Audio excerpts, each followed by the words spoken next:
Okay, thank you. Thank you to everybody who came to this panel. Please take your seats so that we can begin. We only have 40 minutes, so I'm not going to do any lengthy introduction, but go straight to the point. You know, I have been listening to the panels and discussions that we had this morning, and I think they're always the same, in a sense that European Union, there is a pessimism, a pessimism about leadership, about what we need to do, a pessimism, can we do it, is there a political will, and so on and so on. So what I would like to do is maybe, go into a more optimistic note about the future of European Union in this new geostrategic reality. And I have with me a wonderful panel lineup of people who have been dealing with Europe and European Union for whole of their careers, and I think they are going to be able to project a sense of where European Union should go. Let's start with Guilaume Klossa, who is a renowned French philosopher and thinker and a true European, and somebody who created a project called Conclave on the future of Europe. It started last year. We had a meeting also this year in January. The report is coming. And what the Conclave wants to do is basically give advice to political leaders inside of the European Union to start moving. Because you always say Europe should do this, Europe should do that, but at the end of the day, we never seem to get it right. Guillaume, tell us your advice on how Europe should move forward in this new geostrategic reality, and especially, can we do it? Can we do it? Is there a political will? Do you think there is leadership? If not, do we have to create it? Please, Guillaume. Peter, thank you very much for introducing. I think you go too quick. We need first to understand where we are. And we need to have an open perspective, because when listening the last 2 days, I would say pessimism, pessimism, and pessimism. But in fact, we might like or not President Trump, but President Trump is a game changer. And second, what happened in the US is the lack of resilience of the American democracy. Trump is a game changer. It means that he creates risk, but he offers opportunities.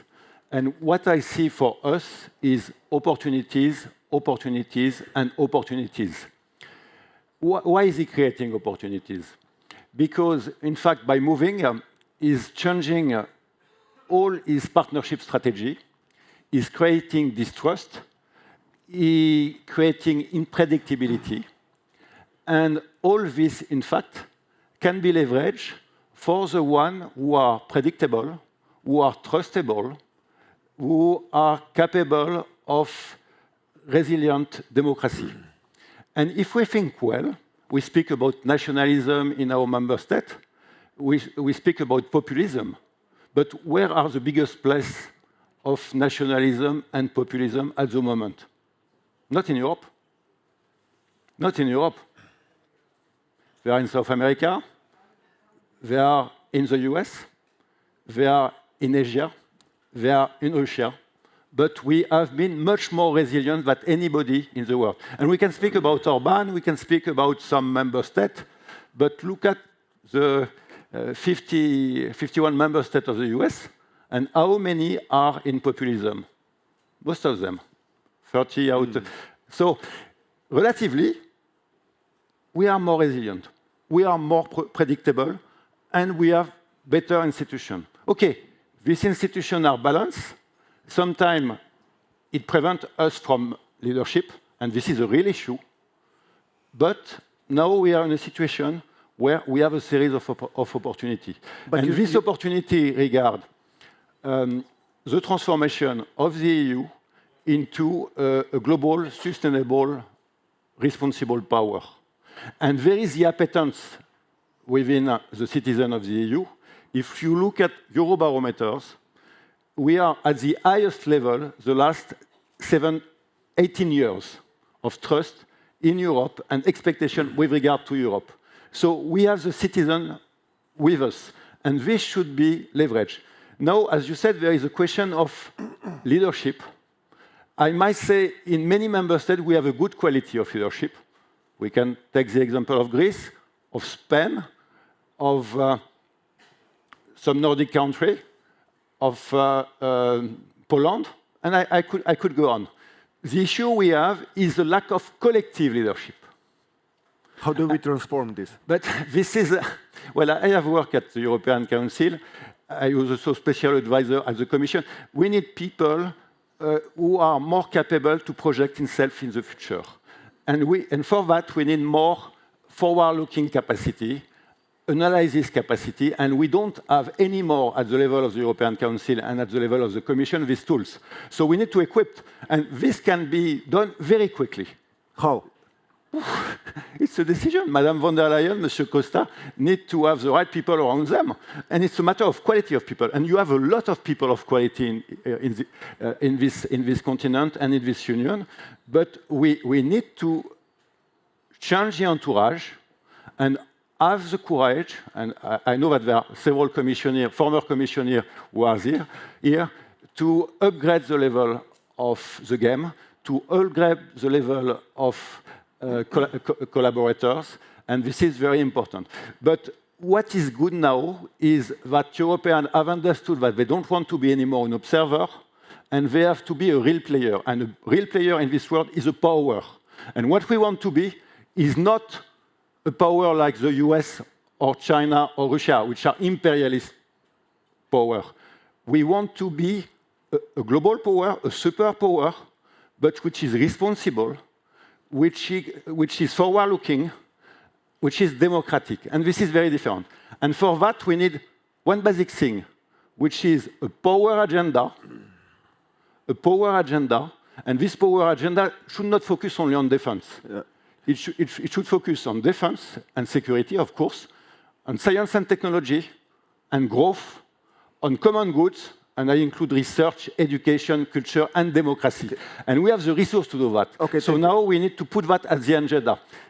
You have your minister close to you, and he has the collective responsibility to launch the process. Okay, we are going to talk about this because, you know, power and European Union usually don't go together in the same sentence. So how do we change this paradigm is, I think, something that needs to be addressed very quickly. As I said, we have two ex-commissioners with us, Mariya Gabriel and Dimitris Avramopoulos.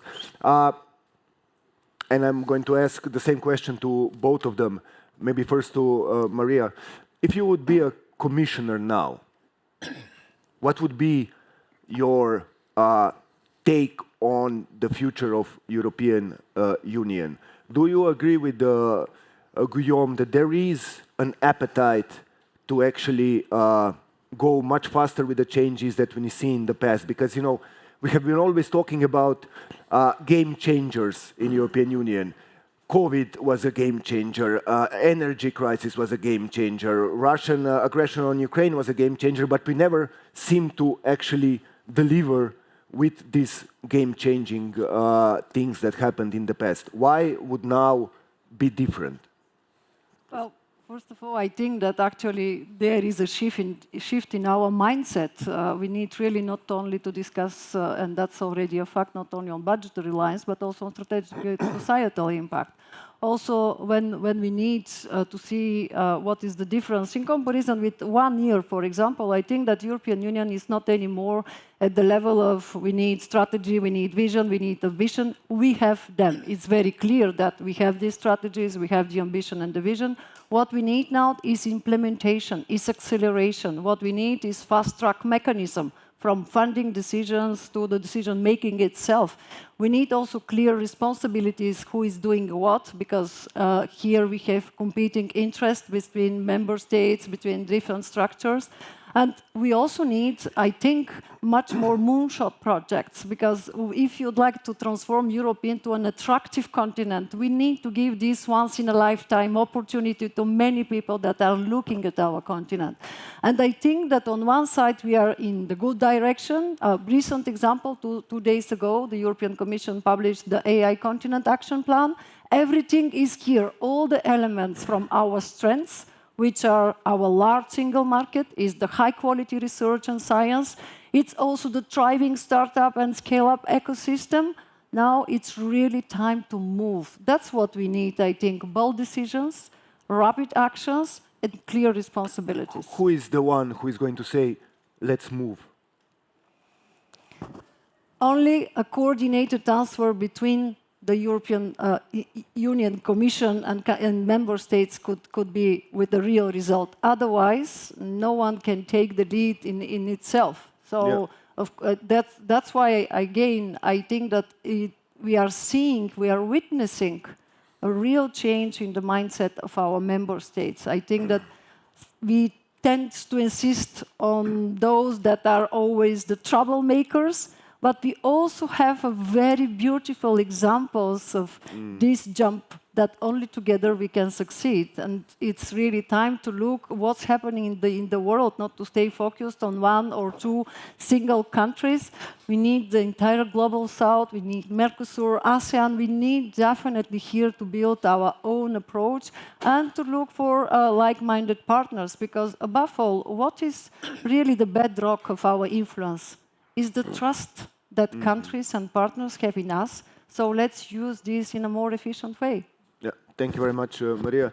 Dimitris, are we expecting too much of European Union? You know what I mean? We always say we must, we should, and so on and so on. But can we deliver? Well, the adverb must, the word if, does not have any place in history. I can tell you, and we have experienced that together with Mariya, that we were maybe the Commission that had lived some good days in Brussels.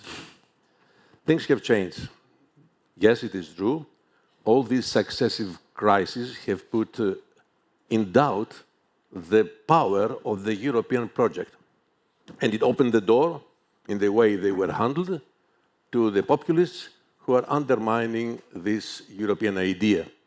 Since you asked me how did I feel? As a pro-European, from the very beginning of my life, I see the European dream declining. It has nothing to do with the dream and the vision of the forefathers of Europe. Europe is crossing an existential moment in its history.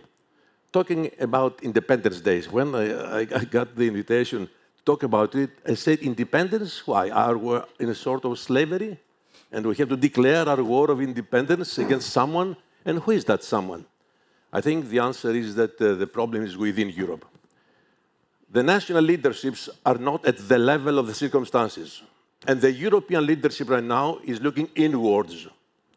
In our case, I want to praise Jean-Claude Juncker, who was a political animal, in the way Aristotle has defined it. Things were quite different. And we are all together in fighting how to save the European project. Now, the things are very difficult. Yes, what is happening in the United States is a big challenge for Europe. We are squeezed between global superpowers at a moment that Europe has not become a superpower. It has become an economic superpower, but since it never adopted a common foreign policy, defense policy, how can we declare this war of independence? I think the problem is within us. Are the leaders of today who believe in the European project? I'm afraid no, because this is the generation that has forgotten how Europe was built. And you know, I always say that mythology sometimes is more sincere than history. Sisyphus, for instance. You know this story. Someone condemned by gods to carry heavy rock on his shoulders, and when he was arrived on the top, the rock was rolling down again. I think it's the moment for responsibility, but also to test the two basic principles upon which the European project is built: solidarity and responsibility. Is there a solidarity in Europe today? I have witnessed it myself as a commissioner responsible for migration and security. There was no solidarity. And unfortunately, the reaction of all these member states were not what I was expected to see at the moment Europe was under pressure. I had also the big responsibility of security, counter-terrorism, and all these nice things. I was the lucky one in our commission, I believe, Mariya. Well, believe me, there I found out something which is very important to share it with you. The so-called deep national states, they are not prepared to share responsibility and even knowledge and information with other member states. We had to cope as European Commission alone, and here are the results today. I think that we must all understand that it is the moment to do something to save Europe. Otherwise, we shall revert to the dark pages of our history. I'm very much concerned and worried for the rise of nationalism and populism together. It is the worst mix. It reminds me, Europe, believe me, what had happened before the Second World War. After the crack in the United States in the year 1929, we had the very first reaction of the American system. What Mr. Trump is doing today, they did it at that time. And we had the very first dictatorial regimes in Latin America that they were exported to Europe, and you know where we were led, to the abyss. And the other thing I want to tell you, which is a historical reference, the situation in Europe reminds me of the days of Weimar, of the Republic of Weimar. There are strong anti-political feelings by the people, and they express them any time they find an opportunity to do so. So these successive crises tested the power of the European project, and I believe that we are at a very crucial moment and we have to take bold decisions if we really want to save Europe.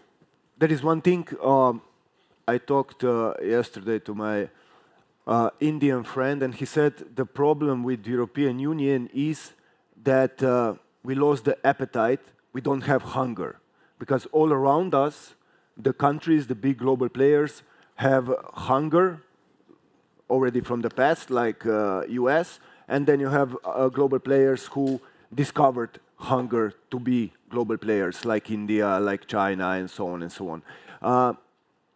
Do you think that in the political leadership of European countries is still there some kind of notion, because it seems that we can't get our act together as quickly as we should, that let's wait and see, let's weather this storm, and then things are going to go back to normal? Do you think that this notion is still there, or, as Mariya said, we see a mind shift inside of the political elites in Europe? Mind shift inside the system. This is the truth, as I share this point of view with Mariya.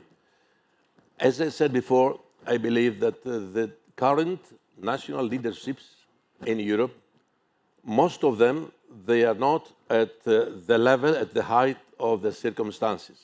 They are looking inwards instead of looking into the future. Who is going to change this? The citizens? Unfortunately, I don't want to be pessimistic, only a deeper crisis. This is the moment that everybody realizes the need to make bold decisions. Otherwise, we are hidden or covered or fortified behind our national borders. The leadership and the party's leaders, they are thinking of the next elections, and that's how populists have found the ground to whisper in the ears of the people nice things that they will never deliver.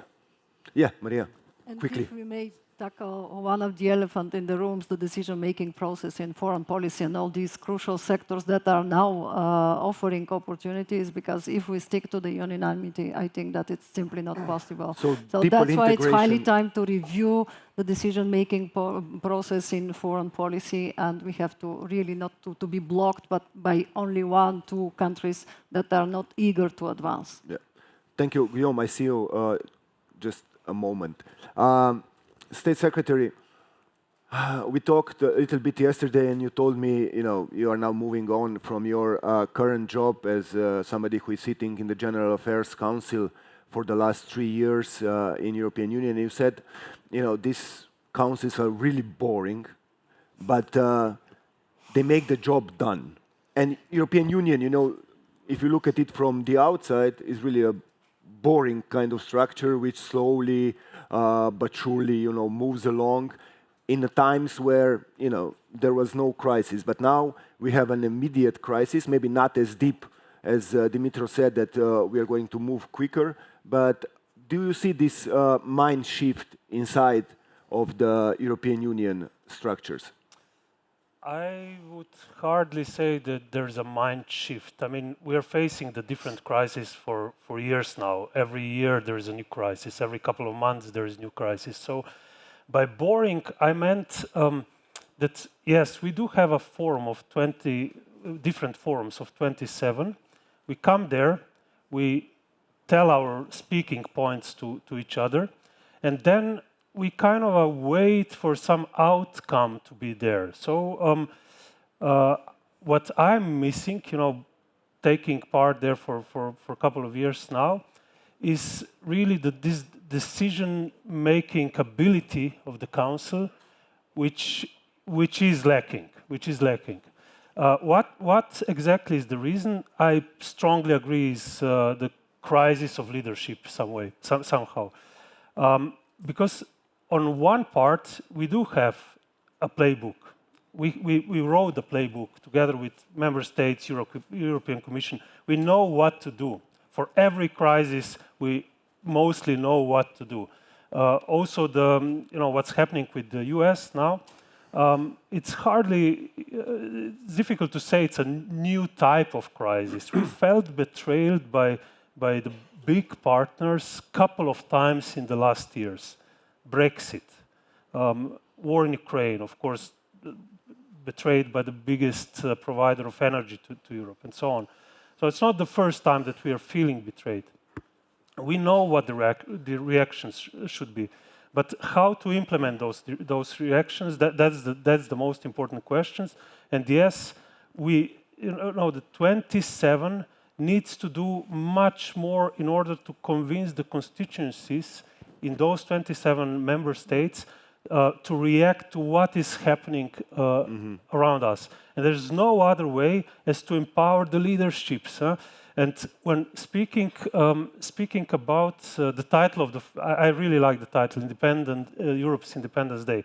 And it's a valid question, from whom? From whom we need to get independent? I would argue, as a convinced federalist, from member states, basically. So European Union needs more power if we want to survive the next 50 years. We need, Slovenia is a small member state. We will only survive if Europe is stronger. There's no other way for us to survive. We need to empower European Union. Qualified majority voting, that's one step. Just one example of how it works. Enlargement process. Enlargement is actually, it's not really a right word. I would call it unification process of Europe. We need to unify ourselves geographically. For each candidate country, there's 150 decisions for each candidate countries, where all current member states needs to take unanimous decision, 150 times. Of course, we need unanimity by major steps, like starting of negotiations, entering the European Union, and so on, but not 150 times. Just yes or no answer. Do you believe that the European Union is going to take the necessary steps that in 2030 we are going to be an enlarged union? Yes, I mean, I don't see it any other way, but we really need to work very seriously on this. Together with Ukraine? Together with Ukraine. I'm not going to ask about Turkey. Dimitris, you are a president and a CEO of Titan Group, and as you saw, I didn't use the name Trump for almost half an hour, so I'm going to use it now. You, as a businessman, you are living in a highly unpredictable world, which is bad for business, more or less. And now with this game of tariffs, which were imposed and then subsequently taken back, and probably they're going to be imposed again, how do you see Europe reacting to these kind of measures? We listened to Guy Verhofstadt. He said we shouldn't retaliate, we should work on ourselves. Do you agree? Yeah. Well, I must admit, you are not being very successful in steering us towards being more optimistic. And one of my favorite jokes on optimists and pessimists is an engineer who says, I, as an engineer, some people see the glass as half full, some people see the glass as half empty. The engineer sees the glass twice as big as it needs to be. And the reality is, it is what it is, and we have to fight. There's no doubt tariffs are bad, and they're particularly bad for Europe, which has based its success on the open trading system. And as you correctly point out, the worst part is the uncertainty. A lot of people have stopped investing, stopped consuming, and that creates problems. But let's go underneath that level, because I think all the posturing, at some point, this cannot go on for long. We will settle down in some way, shape, or form. And the question for me there, the real question is, Europe urgently needs a strategy for growth. Hard power is not just defense. Hard power is an economy that allows us to finance the defense, that allows us to finance the infrastructure build-up we need, that allows us to finance the green transition that has ended up being much more expensive than we expected, that allows us to finance the social cohesion that is being attacked by the rapid technological change, that would allow us to finance the innovation that we need. All of that money is not available unless Europe grows. How do we go about it? So I won't go through all the terrible... Just the most important one. The terrible things that are actually happening, but the Draghi report, in my mind, should be required reading by everyone.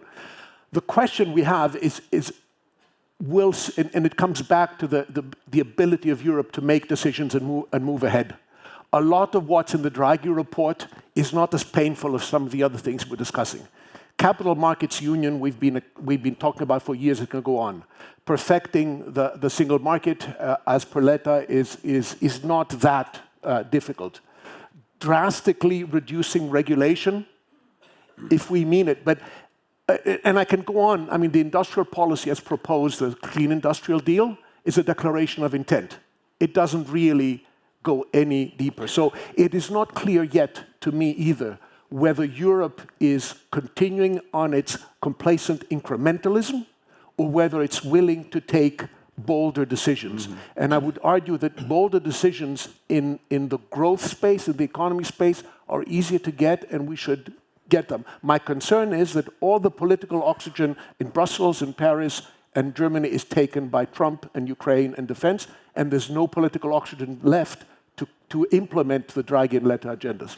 Thank you, Dimitris. I mean, look, I'm not a pessimist because I think, looking at you, it's a shame that you are, the whole panel is not the European on the European Council, because we just set up, if you listen to what we were saying, a power agenda for the European Union. Now we just have to convince the political leaders that this needs to be done. Look, we have 5 more minutes, so one last question to all of you.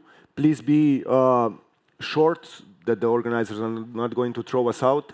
And it's a simple question. Tell me, in your words, in a couple of words, your vision of Europe in 2040. 1, 2, 3, 4 things that you think must happen, that European Union in 2040 is going to be a fact, that it's going to be resilient, and it is going to be a global player. What must happen? We start with Guillaume. Europe needs to transform itself into a global, sustainable, democratic superpower. Otherwise, we will not exist anymore.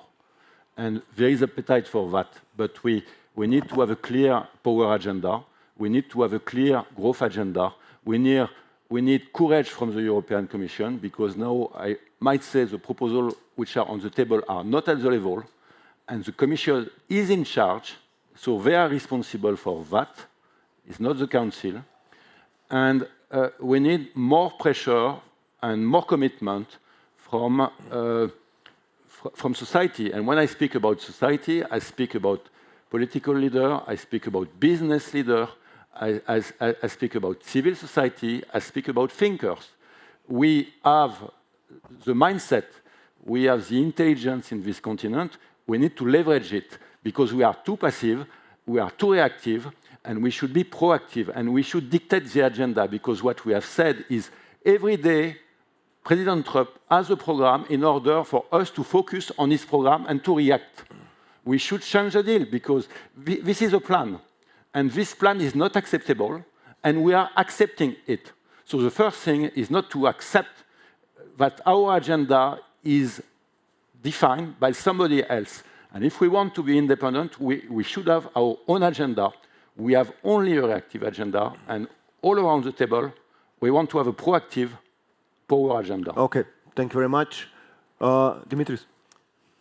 The way we address this question today makes me feeling that in 10 years from now, Europe will be either in disarray, which is the biggest threat, or even confronting, facing deep social problems. I'll tell you this very simple thing.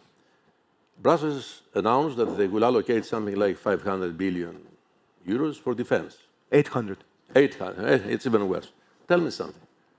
If we spend all this money for defense, do we really believe that we are going to be, from a defense point of view, powerful?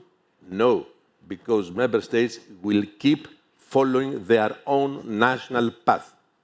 But the very first consequence will be to see deepening our social cohesion problem, as Dimitri said before, because they're going to cut funds from healthcare, Education. from social programs, from education. And this will lead to a social revolt. And this will be butter on the bread of populists. And this would be the end of Europe at the end of the day. I'm afraid. Dimitri. I would like to see Europe move in 3 directions. The first is to become more assertive externally, internationally.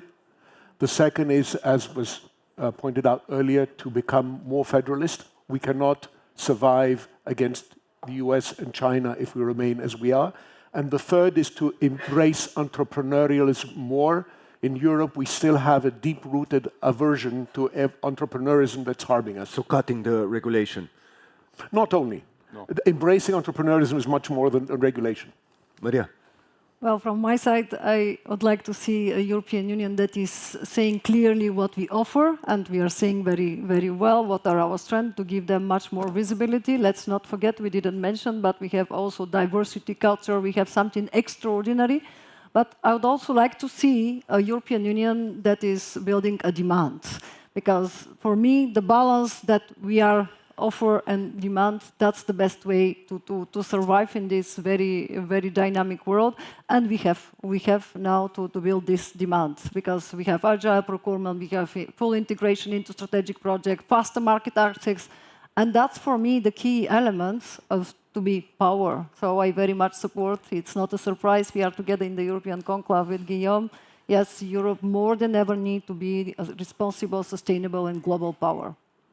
Thank you, Mariya. Marko. Europe in 15 years will need to be much more competitive, secure, and with security I mean geographical unity as well. And we should reach this by keeping and sticking to European common values. And there are two ways: less Europe or more Europe. I think the only way possible to achieve this is more Europe. Thank you very much to everybody. We still have 8 seconds, so I can finish with this panel. Thank you for your contributions. I think what we set up, ladies and gentlemen, is a power agenda for the European Union. Now somebody has to implement it as soon as possible. So thank you very much.